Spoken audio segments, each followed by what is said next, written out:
ये पकड़ साड़ी। मेरे पास इतने पैसे नहीं है या तुझे और तेरे बच्चों को ला सकूं। मैं छोटी सी बच्ची को लेकर कहाँ जाऊंगी? मुझे कुछ नहीं पता, तू रोडों पे आके भीख मांग या किसी से पैसे मांग या किसी के पास काम कर, मेरे आंखों सामने से दूर हो जा।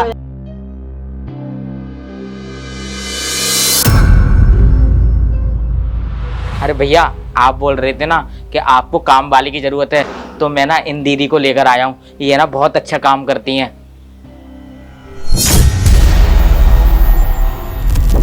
अरे ये तो विनीता है, मेरी बीवी।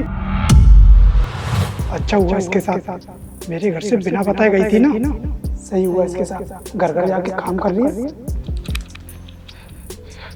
अरे भैया, आप इतना क्या सोच रहे हो? अरे कुछ नहीं भैया, आपको पता है इनके पति ना आपकी तरफ फौजी थे, वो बॉर्डर पे शहीद हो गए थे, तो इसलिए ना ये घर घर जाकर काम करती हैं। तो मैंने सुना है कि ये बहुत अच्छा काम करती हैं, तो आप ना इनसे बात कर लो, इसलिए आपके घर पे लेकर आया हूँ। ये आपके घर पे ना बहुत अच्छा काम करेंगी। ठीक है, तू चला जा, मैं बात कर लूंगा, तुम इधर आके बैठ जाओ। ठीक है भैया, आप बात कर लीजिए।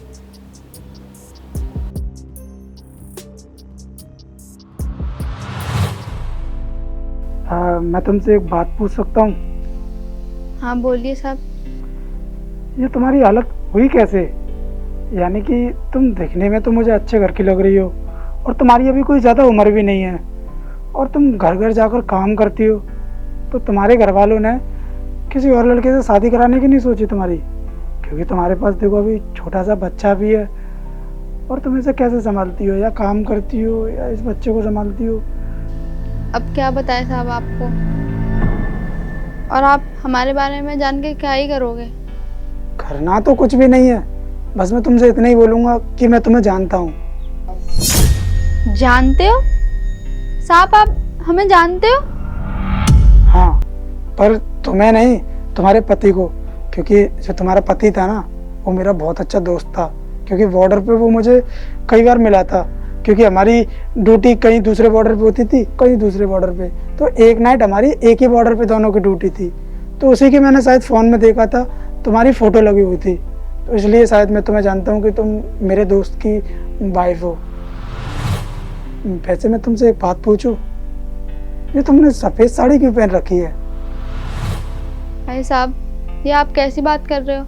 आप तो हमारे पति के दोस्त थे, आपको इतना भी नहीं पता कि हमारे पति बॉर्डर पे शहीद हो गए? और साहब, आज के समय पर कौन लड़की चाहेगी इस उम्र में सफ़ेद साड़ी पहनना? और साहब, हम अपनी बच्ची के खातिर दूसरी शादी नहीं करना चाहते। क्या बोला तुमने कि तुम्हारा पति बॉर्डर पे शहीद हो गया है? मैंने तुम्हारे घर वालों से सुना था कि तुम अपने पति को छोड़कर अपने बॉयफ्रेंड के साथ चले गए हो। क्या ये बात सच है क्या? बॉयफ्रेंड? जी साहब, आप क्या बात कर रहे हो? और साहब, आपको जिसने भी ये बताया है सब गलत बताया है, और साहब ऐसा कुछ भी नहीं है। क्या बोला तुमने? मुझे किसी ने गलत बताया? तो क्या सच है, तुम मुझे बताओगी? साहब, आपको सच ही सुनना है ना, तो मैं बताती हूँ आपको सच। ये पकड़ साड़ी। तेरा पति हो गया बॉर्डर पर शहीद, मेरे पास इतने पैसे नहीं है या तुझे और तेरे बच्चों को ला सकूं। इस साड़ी को पहन और रोडों पर जाकर भीख मांग। अरे जेठ जी, आप क्या बोल रहे हो? हमारे पति बॉर्डर पे शहीद हो गए, और इस टाइम पे आपको हमें घर में रखना चाहिए, तो आप हमें घर से बाहर निकाल रहे हो। मैं इस छोटी सी बच्ची को लेकर कहाँ जाऊंगी? अरे मुझे कुछ नहीं पता, तू कहीं भी जा, इस बच्चे को लेकर जा, तू भी जा, तू भीख मांग, इसे भी मंगा। क्या बोले तू? मैं कहाँ जाऊंगी और इस बच्ची को लेकर? अगर लड़का होता ना तो एक बार को सोच भी लेता, पर ये तो लड़की है। अगर ये बड़ी होगी ना तो इसे शादी के लिए पैसे कहाँ से इकट्ठे करूंगा मैं? मुझे कुछ नहीं पता, तू रोडों पे आके भीख मांग या किसी से पैसे मांग या किसी के पास काम कर, पर मेरे आंखों के सामने से दूर हो जा। अगर तू कॉलोनी के आसपास कहीं दिखी तो तुझे ना पुलिस कंप्लेंट करके तो अंदर करा दूंगा। निकल यहाँ से।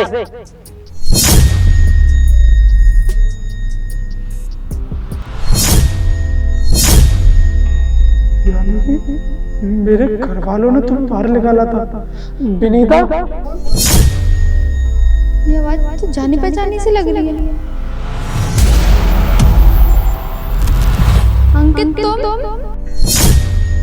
अंकित, तुम जिंदा हो? तुम्हारे घर वालों ने तो मेरे से ये बोला था कि वो बॉर्डर पे शहीद हो गया, और तुम यहाँ कैसे? हाँ विनीता, मैं जिंदा हूँ, लेकिन मेरे घर वालों ने तो मुझसे बोला था कि तुम किसी लड़के के साथ जा चुकी हो। इस चक्कर में मैं अपने घर को छोड़कर यहाँ पे आ गया। लेकिन यहाँ पे आकर मैंने तुम्हें देखा कि तुम सफेद साड़ी में। शायद मेरे घर वालों ने मेरे साथ चीट किया है। मैंने तो अपने बड़े भाई को कभी ऐसा सोचा नहीं था कि वो मेरे साथ ऐसा करेगा। अरे अंकित सुन, तुझे ना एक बात बतानी थी यार। हाँ भैया बोलिए। तेरी बीवी का ना एक लड़के के साथ अफेयर था, वो ना उस लड़के के साथ भाग के चली गई। क्या मेरी बीवी का अफेयर था? वो किसी लड़के के साथ चली गई? मुझसे तो वो बोलती थी कि मेरा कोई बॉयफ्रेंड नहीं है, लेकिन उसने भी मुझे धोखा दे दिया। भैया अब क्या करूं मैं? देख अब तू परेशान मत हो, तू नौकरी से लौटा, मैं तेरी ना दूसरी शादी करा दूंगा। नहीं भैया, अब मुझे नहीं करनी कोई दूसरी शादी। लेकिन भैया मैं चलता हूँ भैया। अरे अंकित सुन, अरे सुन तो यार, यही तो मैं चाहता था कि तू सारी प्रॉपर्टी ना मेरे नाम कर दे। वो तूने आज करके भी दिखा दिया। यानी कि मेरे बड़े भाई ने मेरे साथ धोखा किया और तुमको कुछ अलग बात बताई, मुझको कुछ अलग। और मेरे भाई ने मुझसे इतना बड़ा झूठ बोला, वो भी सिर्फ प्रॉपर्टी के चक्कर में।